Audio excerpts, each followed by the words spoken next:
आप सब इतना कह रहे थे कि क्लास लेकर आओ, क्लास लेकर आओ, हमें आपकी क्लास करनी है। तो साथियों फाइनली मैं क्लास लेकर के आ चुकी हूँ आप सबके लिए। और आप क्लास में आए हो तो बहुत कुछ सीख कर जाओगे साथियों। एंड तक वीडियो को देखना। चैनल पर पहली बार आए हैं तो चैनल को सब्सक्राइब कर लेना। जय हिंद साथियों, welcome back to target government job YouTube channel. बात करेंगे इस सेशन में साथियों क्रिया के बारे में। क्रिया यानी वर्ब। वर्ब क्या होता है ये तो हमने कल क्लास में देख ही लिया था। आज ही हमारा पार्ट 2 है साथियों। इसमें हम बात करेंगे कि क्रिया कर्म के आधार पर कितने प्रकार की होती है। तो कर्म के आधार पर क्रिया देखेंगे और फिर हम कैसे पहचाने कि इसमें कौन सी क्रिया है। कर्म के आधार पर क्रिया 3 प्रकार की होती हैं, सकर्मक, अकर्मक और द्विकर्मक। तो कैसे हम पहचाने कि इसमें कौन सी क्रिया है।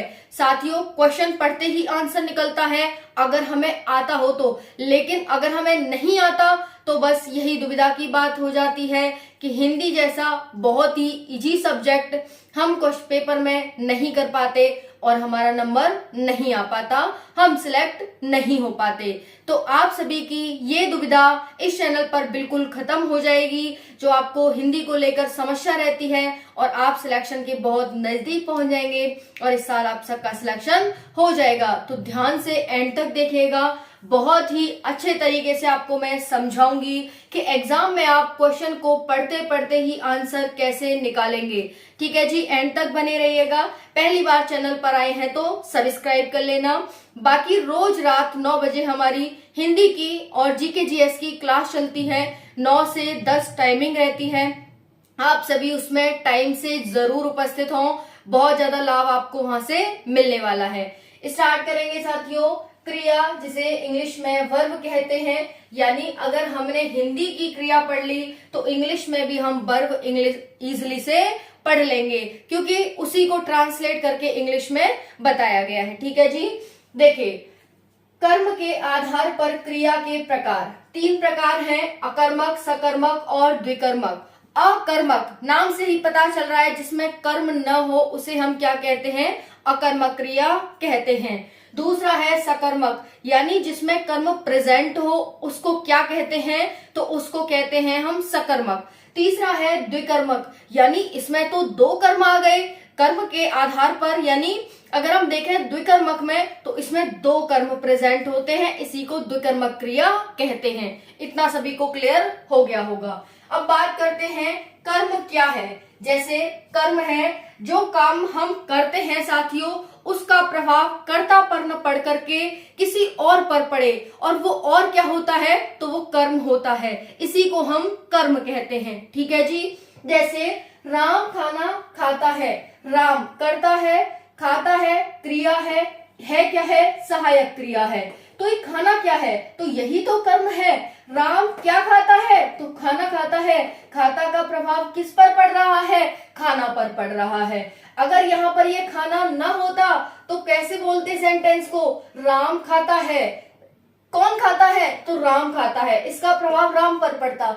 यानी वही कर्म है और वही एक तरह से करता है। तो यहाँ पर कर्म जो था वो एब्सेंट था, लेकिन अब हम ऐसे कर देंगे तो इसमें कर्म प्रेजेंट हो गया और खाता का प्रभाव राम पर न पड़कर खाना पर पड़ रहा है। तो सिंपल भाषा में हम ये कहें कि अगर किसी वाक्य में क्रिया का प्रभाव कर्ता पर न पड़कर किसी और पर पड़े और वो उसमें प्रेजेंट हो तो उसी को हम क्या कहते हैं, कर्म कहते हैं। समझ में आ गया जी आपको।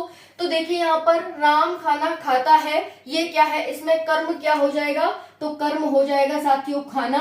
और ये कैसी क्रिया है, तो साथियों ये हमारी सकर्मक क्रिया है, क्योंकि इसमें एक कर्म प्रेजेंट है, 2 कर्म नहीं है, सिर्फ एक कर्म है। ओके जी, चलिए नेक्स्ट मूव करते हैं। नेक्स्ट है सीता गाती है। सीता क्या करती है, तो सीता गाती है।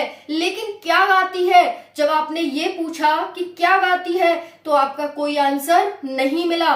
सीता क्या गाती है, नहीं मिला भाई। तो कैसी क्रिया है, अकर्मक क्रिया है। यानी आपको क्या का प्रभाव, क्या का आंसर न मिले तो आप समझ जाना कि इसमें कैसी क्रिया है, अकर्मक क्रिया है। नेक्स्ट है, यहाँ पर देख सकते हैं लिखा हुआ है। अब मैंने आगे आपको ऑप्शन नहीं दिए हैं, सिर्फ आपको मैं ये पूछूंगी क्वेश्चन दे करके, आपको बस ये बताना है कि अकर्मक है या सकर्मक है। तीनों क्रिया आपके सामने लिखी हुई हैं, तीनों क्रिया के इसमें एग्जाम्पल आपको मिलने वाले हैं। आपको बस ये बताना है क्वेश्चन को पढ़ करके कि इसमें कौन सी क्रिया है। प्रीवियस ईयर में आए हुए इंपॉर्टेंट क्वेश्चंस हैं और इसमें अपकमिंग क्वेश्चंस भी मैंने ऐड किए हैं जो इंपॉर्टेंट हैं और इसी के आधार पर हमारे क्वेश्चंस आ सकते हैं। नेक्स्ट है, राधा गुनगुनाती है। राधा क्या करती है? तो गुनगुनाती है, लेकिन क्या गुनगुनाती है? नो, कोई आंसर नहीं मिल रहा, बस राधा गुनगुनाती है। क्या गुनगुनाती है? नहीं पता जी क्या गुनगुनाती है। तो कैसी क्रिया हो जाएगी? अकर्मक क्रिया हो जाएगी जी, अकर्मक। नेक्स्ट है, मोहन बाजार जाता है। मोहन कहाँ जाता है? तो कहाँ जा रहा है साथियों? बाजार जा रहा है। जाता क्रिया हो गई, मोहन कर्ता हो गया, सहायक क्रिया, और बाजार क्या हो गया? यहाँ पर कर्म हो गया। तो कैसी क्रिया हो गई? सकर्मक क्रिया हो गई। मोहन कहाँ जाता है? तो क्या और कहाँ, क्या और कहाँ आगे देखेंगे। हम यहाँ पर लिखते जा रहे हैं कि किस आधार पर हम पहचानेंगे। मोहन कहाँ जाता है? बाजार जाता है, सकर्मक क्रिया, एक कर्म इसमें प्रेजेंट है। रमेश नहाता है। रमेश क्या नहाता है? पता नहीं भाई क्या नहाता है, लेकिन नहाता है। रमेश कैसे नहाता है, क्यों नहाता है, ऐसे कोई आंसर निकल रहा होता बात भी बनती, लेकिन रमेश नहाता है ये तो कोई बात नहीं बन रही। इसका मतलब क्या हो गया? ये अकर्मक क्रिया हो गई। दूसरा, नहाना क्या है? क्रिया है, नहाता है। रमेश कर्ता हो गया, सहायक क्रिया हो गई। कर्म कहाँ है भाई? इसमें नहीं है कोई कर्म, तो अकर्मक क्रिया। नेक्स्ट है, लड़का खेल रहा है। लड़का क्या कर रहा है? तो लड़का खेल रहा है, कैसी क्रिया हो गई? सकर्मक क्रिया हो गई जी। नेक्स्ट मूव करेंगे, हम बोझ उठाते हैं। हम क्या करते हैं? बोझ उठाते हैं, कैसी क्रिया है? तो हम क्या उठाते हैं? बोझ उठाते हैं, तो कैसी क्रिया हो जाएगी साथियों? सकर्मक क्रिया हो जाएगी, सकर्मक। अगर कोई दिक्कत अब भी आ रही हो, वैसे तो कोई आएगी नहीं, लेकिन आ रही हो तो जरूर पूछना। किताब का पाठ 2 पढ़ो। किताब का क्या पढ़ो? तो किताब का पाठ 2 पढ़ो, सकर्मक क्रिया हो जाएगी। ठीक है जी, पाठ 2 पढ़ो। किताब यहाँ एक तरह से कर्ता के रूप में यूज हुई है, पाठ 2 क्या है? कर्म है और ये क्रिया है। रमेश अपने भाई को गणित सिखाता है। तो देखिए, रमेश करता है यहाँ पर, भाई क्या है और गणित क्या है? सिखाता है, तो क्रिया हो गई, सहायक क्रिया हो गई। फिर ये दोनों क्या है भाई? तो यही तो द्विकर्मक क्रिया है, इसमें यही तो द्वय कर्म है, तो कैसी क्रिया हो जाएगी? ये हमारी द्विकर्मक क्रिया हो जाएगी। समझ में आया कि नहीं? आप अपना कर्ता अलग निकाल लो, अपनी क्रिया अलग निकाल दो, सहायक क्रिया अलग निकाल दो, बचेगा वो जितने भी शब्द हमारे पास बच जाएंगे वो सारे शब्द कैसे होंगे? तो वो एक शब्द है, यानी एक कर्म है तो सकर्मक, 2 कर्म है तो द्विकर्मक, एक भी कर्म नहीं है तो अकर्मक। ठीक है। नेक्स्ट है, कृष्ण जोर से हंसता है। कृष्ण कैसे हंसता है? तो जोर से हंसता है। आंसर आ रहा है कि नहीं आ रहा? जोर से हंसता है, तो कैसी क्रिया है? सकर्मक। अब कहेंगे कहीं इसमें द्विकर्मक क्रिया तो नहीं है, देख लेते हैं। राम हो गया हमारा कर्ता, हंसता है हो गया क्रिया, और जोर से यानी एक ही कर्म है इसमें, तो कैसी है? सकर्मक क्रिया है। वह गाड़ी चलाता है। वह क्या चलाता है? वह तो गाड़ी चलाता है, यानी कैसी क्रिया है? सकर्मक। द्विकर्मक किसी को लग रही हो तो कमेंट सेशन में जरूर बताना, आपका डाउट क्लियर किया जाएगा, है ना। पानी गिरता है, क्या गिरता है? तो पानी गिरता है, वह पानी गिराता है। कौन पानी गिराता है? तो वह पानी गिराता है। वह क्या गिराता है? तो वह पानी गिराता है, सकर्मक क्रिया हो जाएगी जी। समझ में आया जी? ठीक है जी। राम फल खाता है। राम क्या खाता है? तो फल खाता है, सकर्मक क्रिया। माधुरी चित्र बनाती है। माधुरी क्या बनाती है? तो इसको बना करके आंसर करो। माधुरी क्या बनाती है? चित्र बनाती है जी, तो कैसी क्रिया हो जाएगी? सकर्मक क्रिया हो जाएगी, सकर्मक। हम उठते हैं। हम उठते हैं मतलब क्या उठते हैं? आंसर ही नहीं आ रहा, क्या उठते हैं, है ना। हम नहीं क्या उठते हैं, तो अकर्मक क्रिया। हम क्या उठते हैं, पता नहीं क्या उठते हैं, कोई आंसर नहीं आ रहा। नेता भाषण देते हैं, नेता क्या देते हैं, तो भाषण देते हैं, सकर्मक क्रिया।